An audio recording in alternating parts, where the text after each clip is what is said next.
Like to say, talk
Question.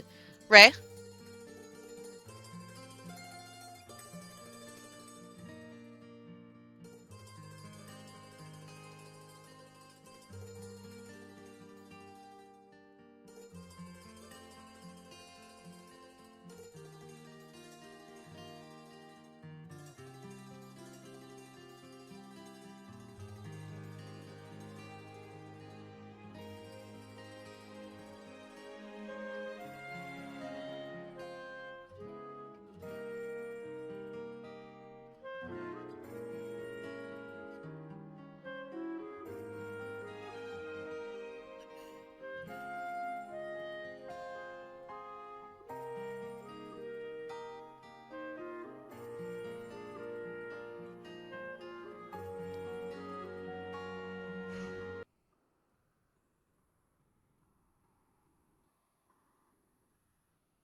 Hi, this is Mariah Milan. I'm a registered associate marriage and family therapist, and I'm hosting a discussion about PTSD and gaming for Qweerty. Um, Monica, would you introduce yourself? Oh, hi, I'm Monica. I am currently a game designer at Pipework Studio. I have been working in the industry for 2, 3 years and did a lot of game design. My specialty is usually system and gameplay design for existing franchise and IP. And I am currently living in Pittsburgh with my cat Zero, who you may see in the background. That sounds good. We support cats down here. So, tell me a little bit about what you do and the games you've developed.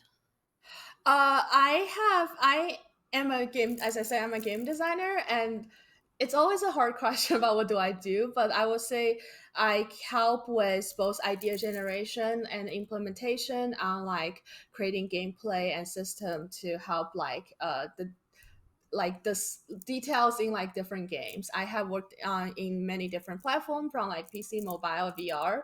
So to me, I would like to describe my job is creative problem solving, where like Mm. we will deal with a clients with ideas and how do we execute it and how do we create the best like interactive experience.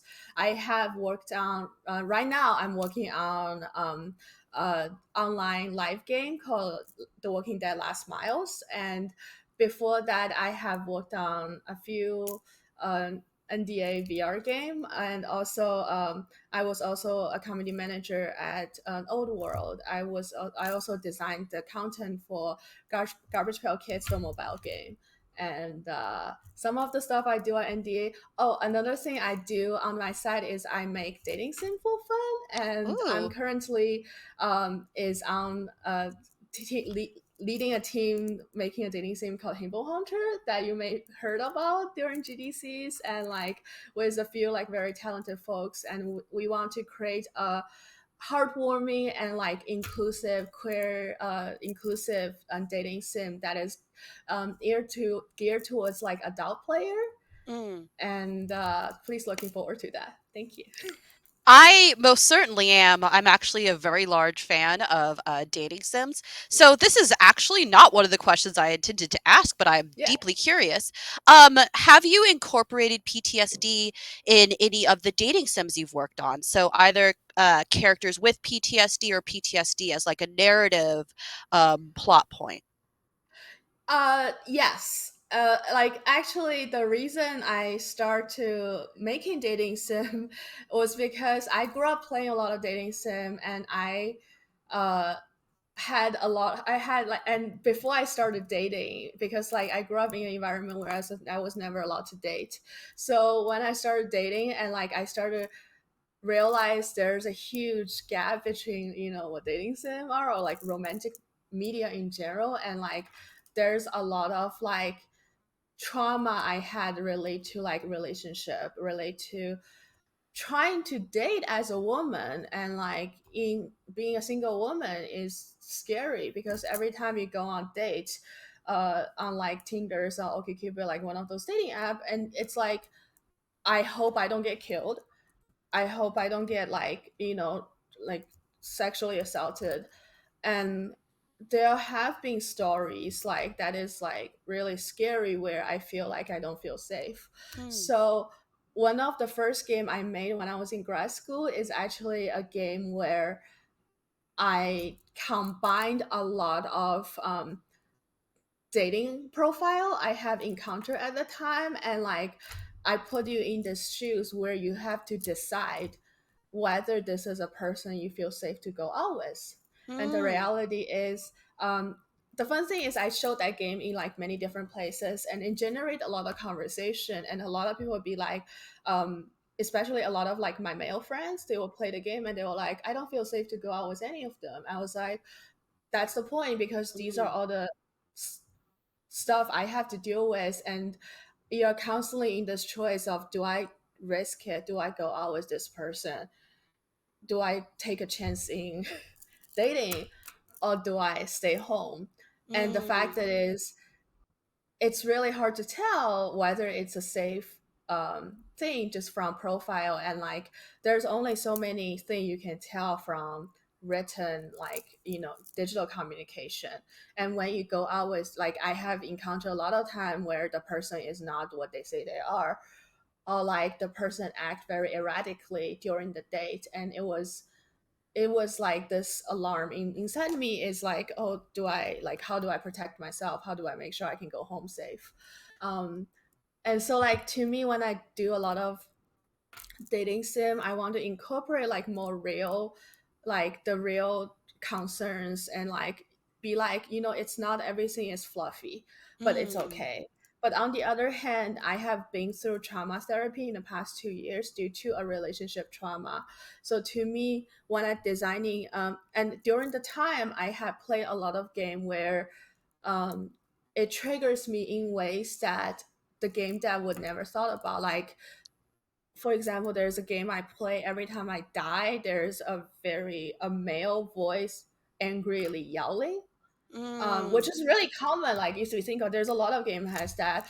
But when I was playing it, it's become very triggering for me, because I every time I make a mistake, I get yelled at by a male, and that Yes, was exactly the thing I was dealing with in an abusive relationship.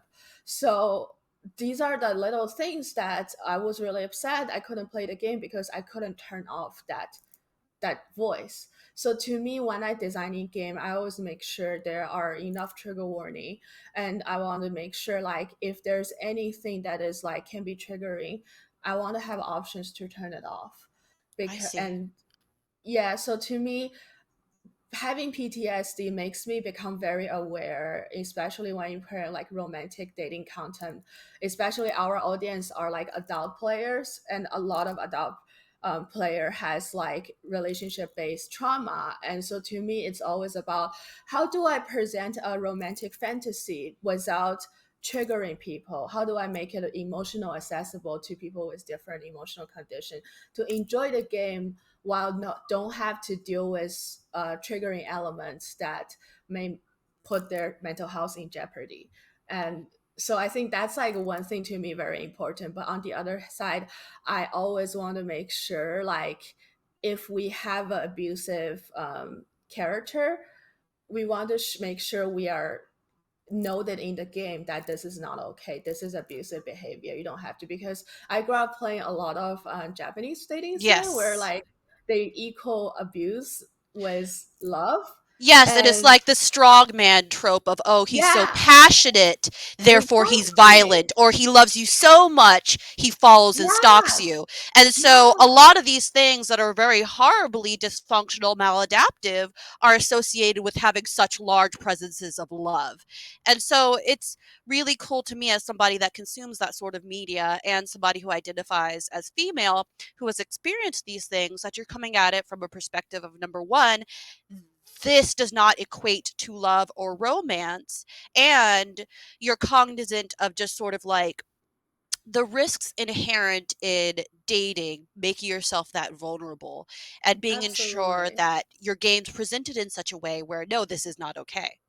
Yes, absolutely. And it's I'm really lucky because Radiant is my creative director, and he is asexual. So we always make sure like there's no like mandatory romance or mandatory sex Mm. scene in our game. We want to make sure like player can choose not to engage in the content they don't want to, and their preference matters rather than like sacrifice yourself because love. And because to me, in my teenage year, my early adulthood, I feel like I've been misled, and I was in like abusive relationship where I don't know it's abusive because all the media I consume telling me this is love. So I was like, Mm. oh, you like this is love. So like of course I'm gonna like compensate and stuff until like I couldn't. And then after talking to like mental health professional like yourself, I realized, oh, how many of those are not okay, and how the media is portrayed the kind of relationship that is real not really healthy or sustainable in like If real you life. don't mind me Yeah. cutting in, I do have a question just for Yes. clarity because I realized I hadn't asked. So could you tell me a little bit about Pipeworks? Yes. Yeah. Pipeworks is we recently got bought by Jagex, which is there's like a lot of stuff coming up, which is because Jagex is the creator of RuneScape. Mm. But in general, Pipeworks is a code development studio where we develop. We have worked on many different projects with different partners, including Maiden, including new Spell Slinger. We also have our own original IP, which is Promise Pokers, and hopefully more coming up soon. And but in general, it's the studio is located in Eugene, Oregon, and they are very. I want to say this is a very wonderful studio in the way that everyone is very friendly, um, very inclusive. But on the other hand, like the studio is embraced remote first, so like which is why I'm able to work from Pittsburgh, which talk about like I don't know if I want to skip the question a little bit, but like one thing about as a game developer with PTSD is I'm not always 100%, or like my work habit and stuff may be different, and being able to working from home, being able to work on a relatively flexible manner helps me thrive in game development environment. Okay, so considering sort of what you highlighted a little bit ago, Yes. tell me a little bit about how sort of you've managed your mental health as a game dev. You've already highlighted a little bit that working from home has helped Yes. you manage it. And I'm not sure if you'd rather give us a little bit of background as far as your experience with PTSD first, or if you'd rather tell us how you manage your mental health. Uh, I can talk about my experience with PTSD, and also like there's a question about how I become a game developer, and Hmm. that's kind of related in a way that I grew up in communism China, where Mm, I was put into a military style school. So I when I grew up, my a lot of like healthy things are denied. Like I was never allowed to have fun. I was never allowed to play video game or consume any entertainment media. I was grew up in a very disciplined environment where I remember very clear one of my teacher told me, if you ever feel happy, something is wrong. mm, And so that like a lot of my PTSD coming from being thrown into a military environment and being thrown in a highly disciplined environment as a very young kid, and not knowing how to navigate, not knowing how to cope with the stuff. And another thing is I have ADHD. I have very bad ADHD, which makes me very bad at being disciplined. mm, Like I'm not good at following rules. I'm not good at like sit still.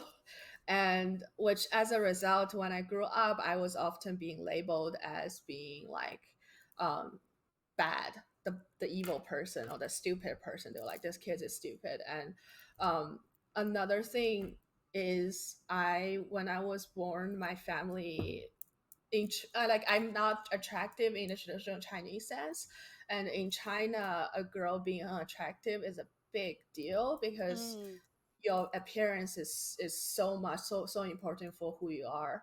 So I was being bullied. I was being like my I have family member refused to take care of me because they don't want to deal with a kid so ugly.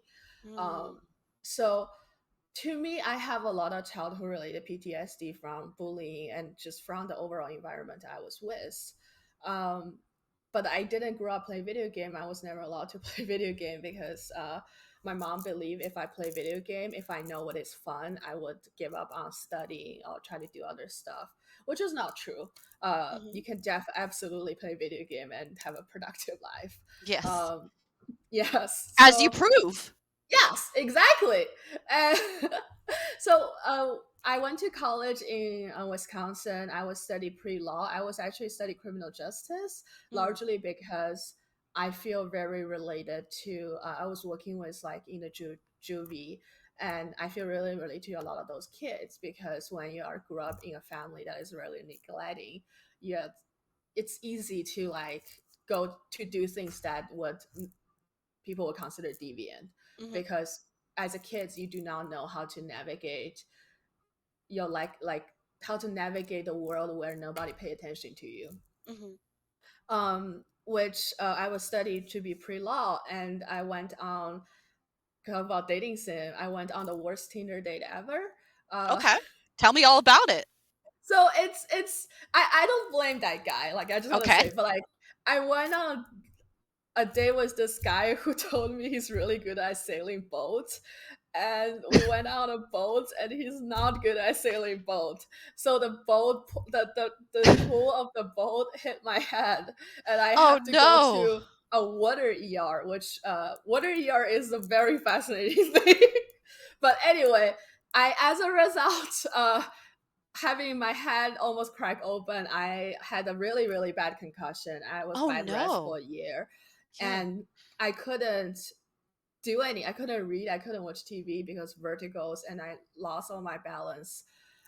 It was a turning point in my life because the doctor was like, "Oh, we are not sure if you're ever gonna recover." And like, there's if anyone with concussion knows, there's like 6 months, a year point where after a year it becomes an issue about whether you can actually recover.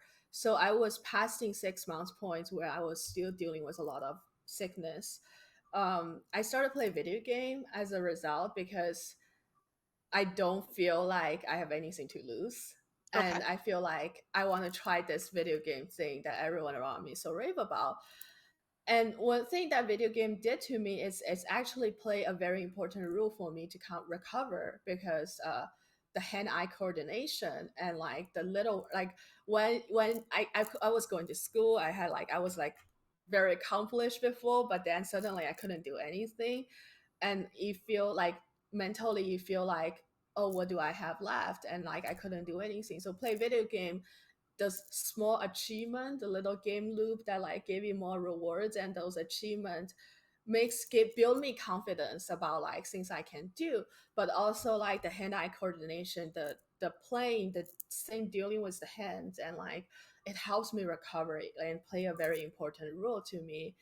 So when I like after a year, I I still couldn't like I could never go back to like my peak mental and going back to law school, which Mm, is why I feel like I have to choose a new career. And I decided to become a game designer, mostly because, on one hand, as someone who used to work in film and TV, the interactivity of a video game is fascinating and magical.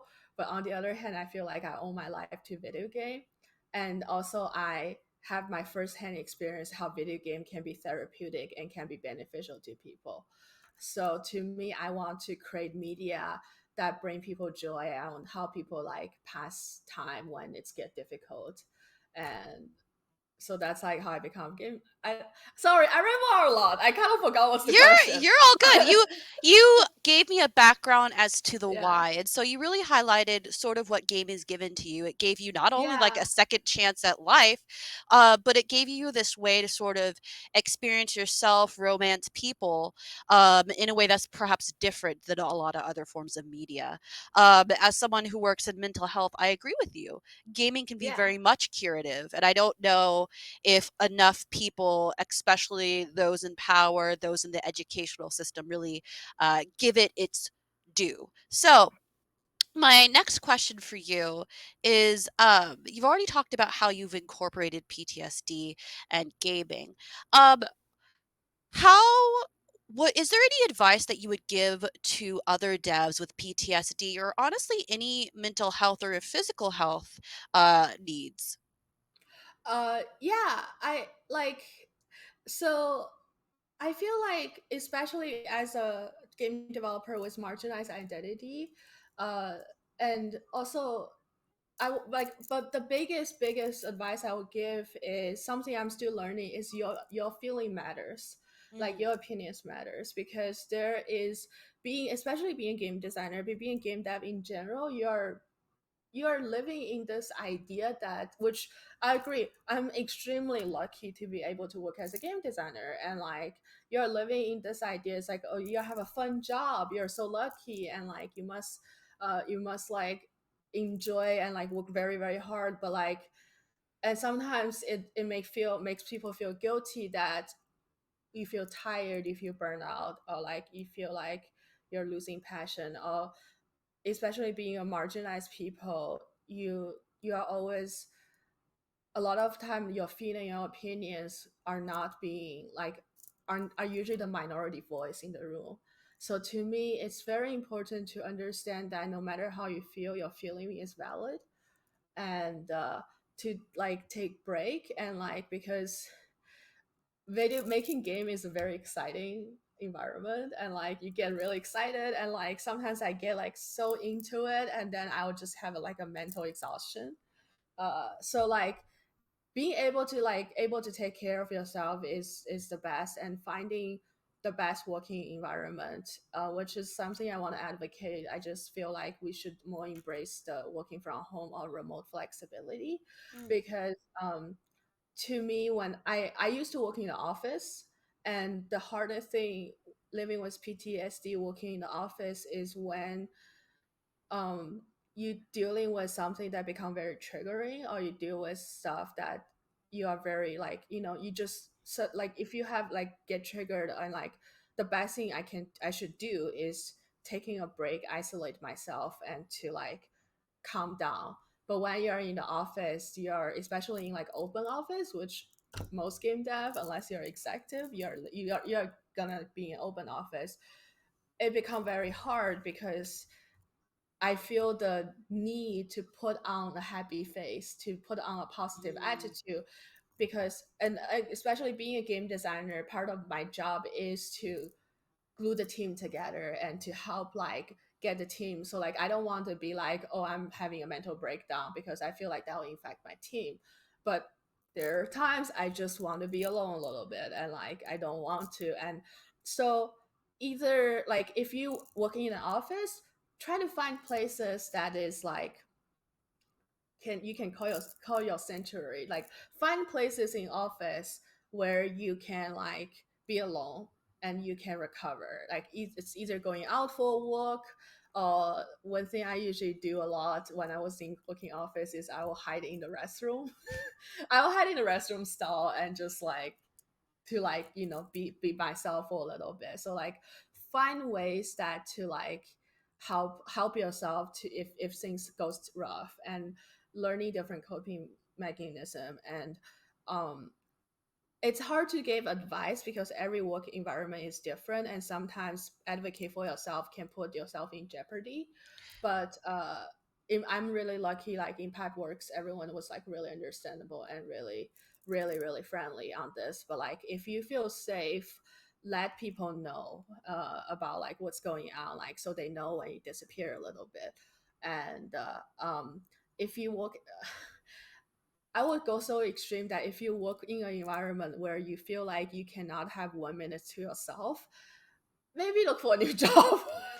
I was about to say, you highlighted a very important point where you mentioned it's hard to offer advice. And I think it's because the broader advice needs to be we as, and I say we as the broader we as a nation, we as a people need to start Yeah, making jobs that understand people come with a whole host of different things, one of which being PTSD, trauma, mental health. And so yeah, I think it's hard to offer individual advice because, real talk, it should be the company saying, hey, these are actual people, not machines, who should be able yeah. to disengage if needed.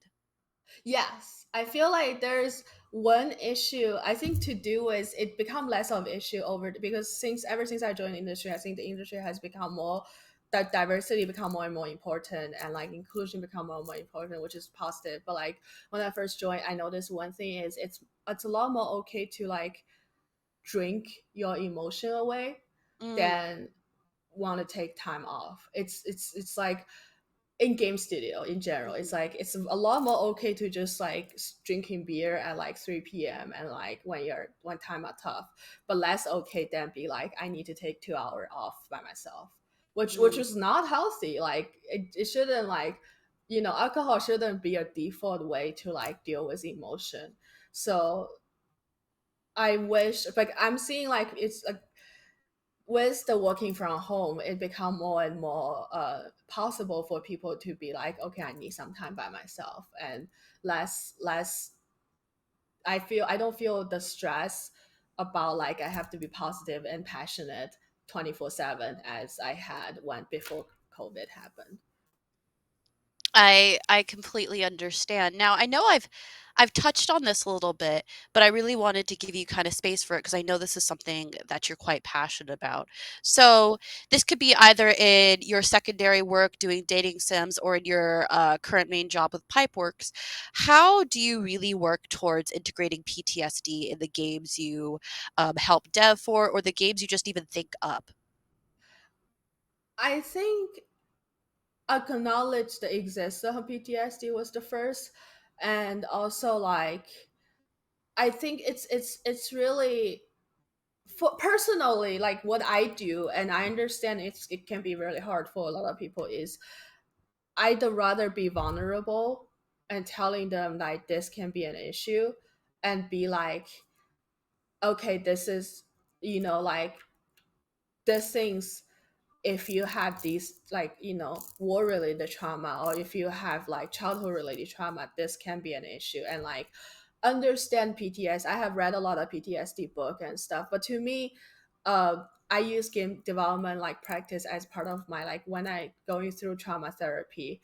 I will Mm, understand these are the coping mechanisms, these are the stuff, and like how I deal with work is one is be aware about potentially problematic content, which can range like a huge range. Like the interesting thing is a lot of video game is about conflict, but conflict yes. can create trauma. So understand like sometimes like to the points like easy mode can be a PTSD friendly because you don't have to get people like keep like there's games who are known to be hard, which there's games I don't play because my there's a mental energy. But like a lot of game you can have an easy mode, you can have a more accessible mode.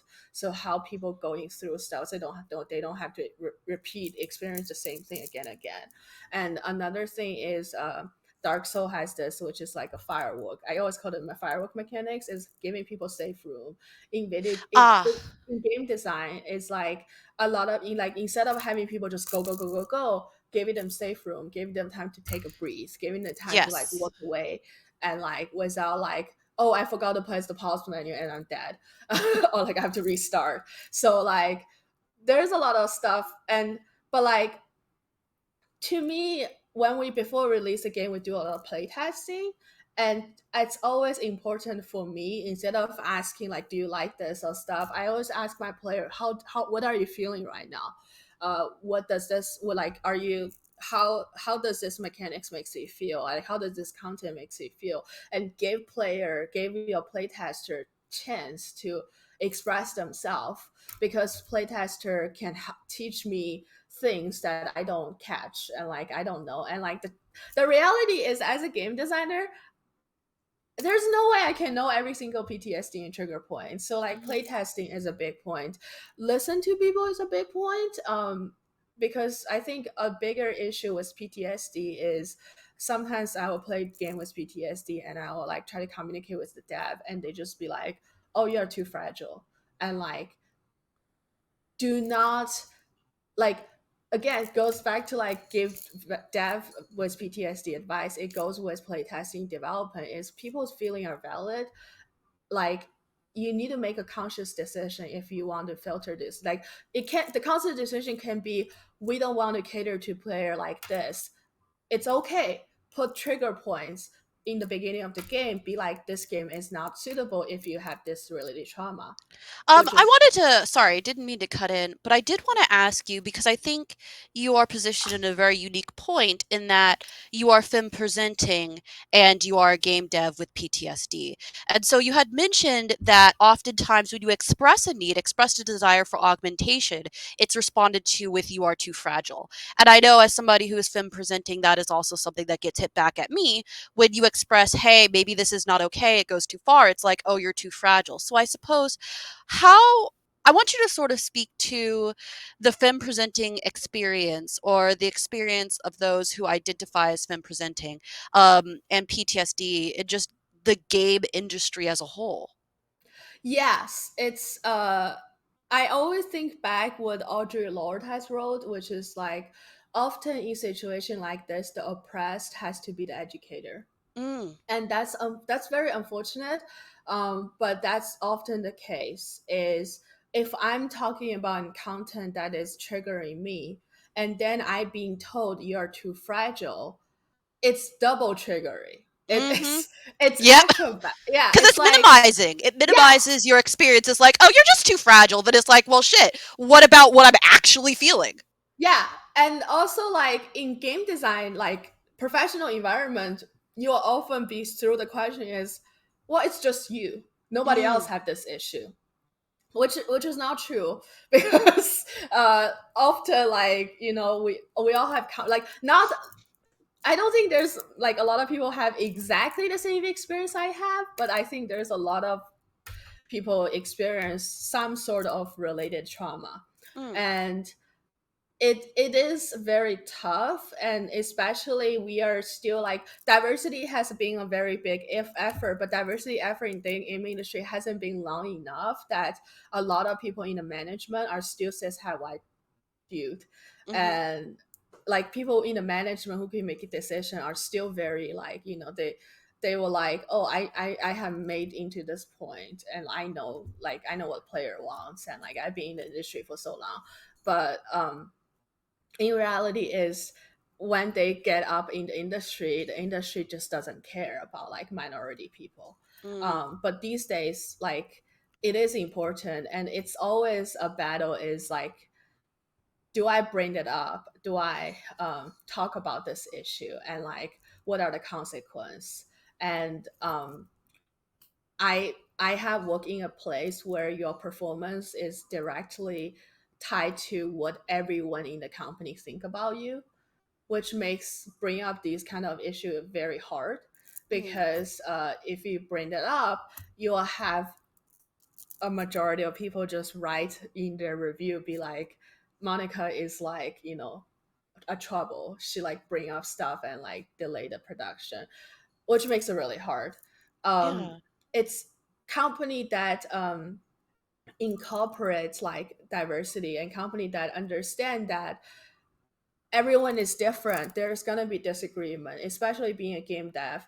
You spend a lot of time working on the same project. You spend a lot of time dealing with each other. And if like I grew up in boarding school, like there's gonna be fiction. There's gonna be like disagreement, but being professional means you are able to work together and set aside a disagreement. And was so like a company that understand that people can be disagree with each other, they may not be best friends, but they can still work together, knows like could intentionally create space. Like Mm, in Pipeworks, we have employee resource group, which is a group that we have like all the employee, and like we have every other week we have a meeting that we don't have HR or manager in the room, where people can feel safe just talk about the issue they have. And like when there's like issues like triggering content and stuff, instead of individual has to fight in the front line, in pipe work we can voice that concern from employee resource group as a group to like voice this concern, which like help protect like individual voice. And um a biggest issue I've encountered in the game industry is when the person who bring up the concern become the target mm, of like a lot of like criticism, a lot of like issue, and that would discourage any, because most people they don't want to become a target of like being known to be difficult, or being like, who want to be known as too difficult and stuff. So when there isn't like a proper process, it become like you have to have a lot of courage, and you have to like really believe in it. So I feel like create a more inclusive environment, create an environment where you let people voice things like this. And then again, like, I'm not saying we have to concern about everything, but I'm saying we have to make, when we know there's things that could potentially be triggering, we need to make a decision, either to take, like, have options to like negate this, or have proper content warning in the front of the game, so player who with this issue can choose not to play the game. And so yeah, it's not easy. And the reality is every concern you brought up, well, may or may not be ever addressed. Mm. But the company and the environment you are in have a safe environment where these voices are allowed to be voiced, it will gradually get better. I know you've talked a lot about sort of what companies can do, what devs can do themselves, and you've kind of touched on this briefly. But are there any standout examples of either depiction of PTSD in gaming or accommodations of mental health and PTSD in gaming? The good ones, there's so many bad ones. Yes, I feel like the overwhelming thing is the bad ones, because when you had Yeah. mentioned games that like yell at you for dying, my mind flashed back to oh so many. So I know that I'm sort of asking for like needle in a haystack. Um, but do uh, you have any good examples?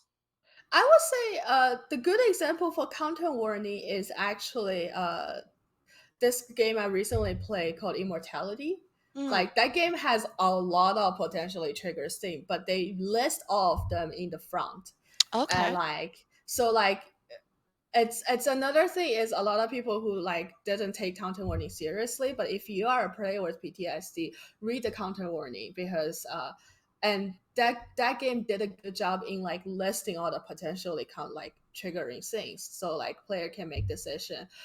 The game that this like showcase PTSD really good is actually a game called Omori. Oh yes. Okay, so pause. Do not Yes. spoil. I'm a good 30, no, I'm a good like 3 hours into it, so don't spoil what happens. But Oh no, no. Okay, I won't okay. spoil what happens, but like, I think it has like, the thing is like PTSD is can be abused. The Mm, content of PTSD can easily be abused and sensationalized. Like, there's a lot of war related video game and media that sensationalize PTSD as like this superpower, or like this crazy thing.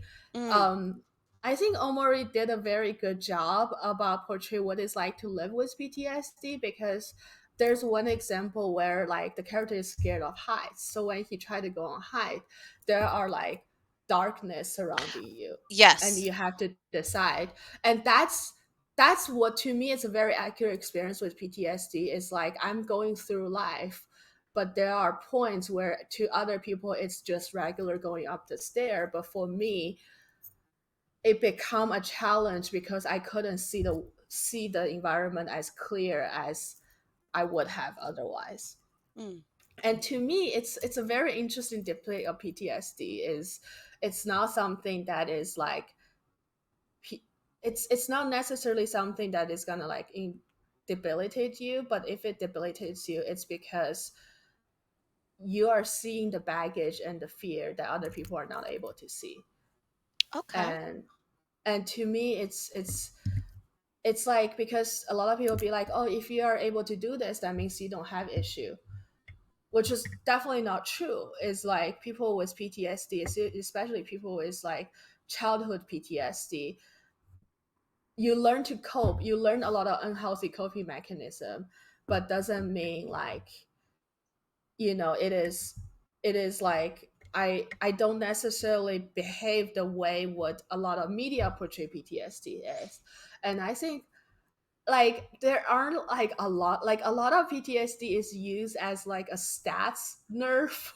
It's Mm, like, oh, that's a stats nerf. Like I'm a system designer, so I'm very clear. Like there's different way to do PTSD, but I think Omori does PTSD like that. In general, that's a really good game. It deals with different emotions and like different, but their visual representation of PTSD is a very interesting. Not spoiling it, but the their result and their ending and how they deal with the trauma that happened is also a really like interesting portray that I think it's worth checking too. And um, as to me, the hardest thing is as someone with PTSD, there's a lot of game about PTSD I couldn't play mm. because I don't want to get triggered and I don't want to get like have a mental breakdown. So Omori, because it's cartoony, it's simple, it's more abstract. It helps me to be able to tackle PTSD subject with like in a relatively lighthearted way, without feeling like my body is being weighed down or without feeling like I have to be very mentally ready for it. Oh yeah, Um, Omori. Yeah, yes. So for those who want to check it out, it's Omori, and I know for sure it's on the Switch, it's on PC and Steam. I think it's on all other major consoles. yeah. It's well worth the buy. As I said, I've started it. It's a very beautiful game. Um, you were also mentioning things that give good depictions. I know that this technically isn't PTSD specifically, but Gris is also great when it comes to depictions of grief, and I would suppose the associated trauma thereof. It's another one that uses a lot of visual cues and visual representations to show just sort of the process of overcoming. Yes.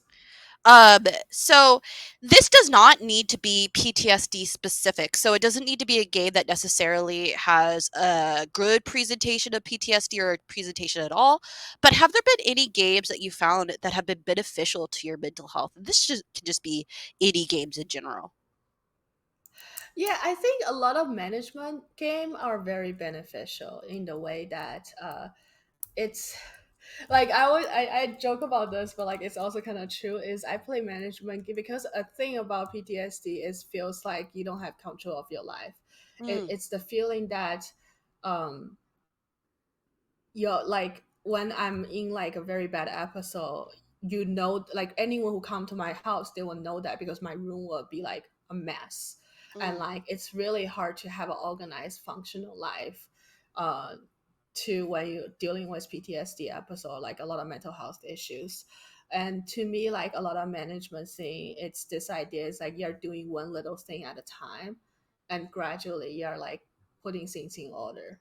And that's like really like unpacking is a really good game because mm. unpacking is this idea is I was actually to me it's very beneficial because when I moved and like I have so many boxes and I just don't have the mental energy to like deal with it. And playing unpacking actually motivate me to unpack my own house because it's this idea. It's like, okay, I'm doing one thing at a time. I'm putting away one thing at a time. So instead of seeing unpacking as this gigantic task that feels impossible, I'm gonna put away 3 books today, and I'm gonna put away another 3 books tomorrow, and eventually I'm gonna get rid of all the boxes in my house.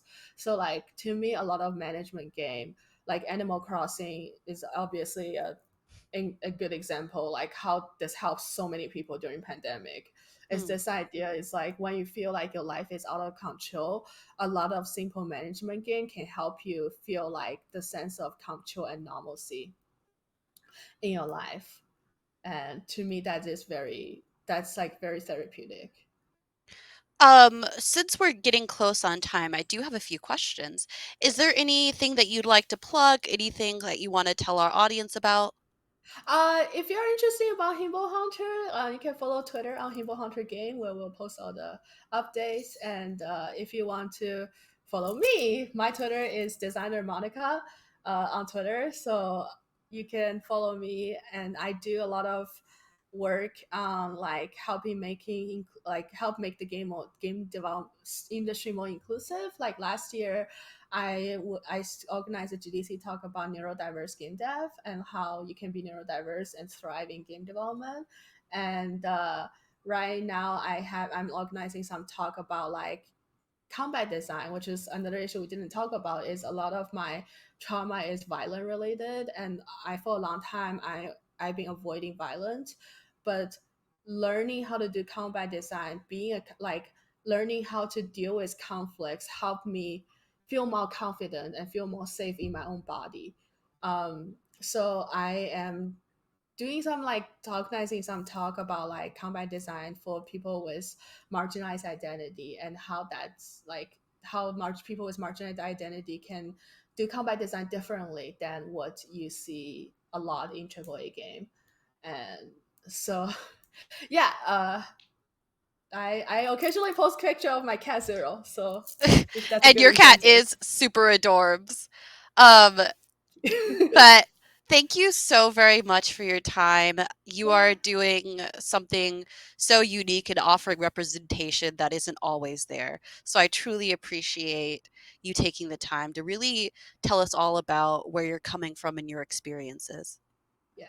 Thank you so much for this opportunity. It's I don't get to talk about this a lot, so it's thank you so much for doing this.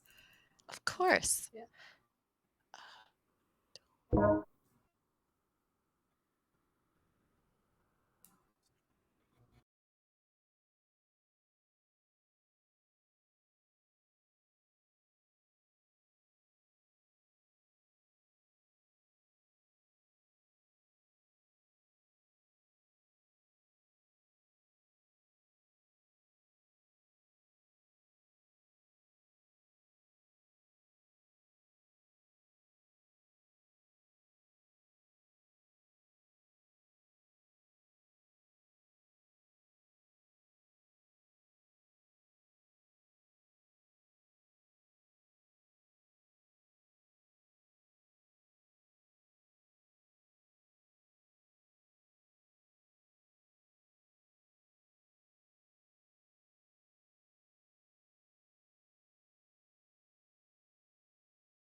That. Maybe it's not a good idea right now, but like in come yeah. So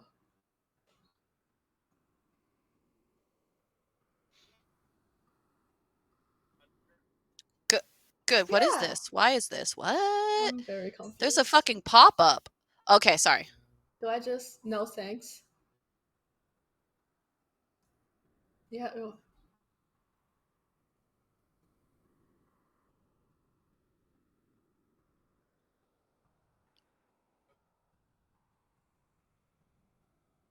Your stuff is lagging hardcore, Ray. Yeah. Yeah. Oh my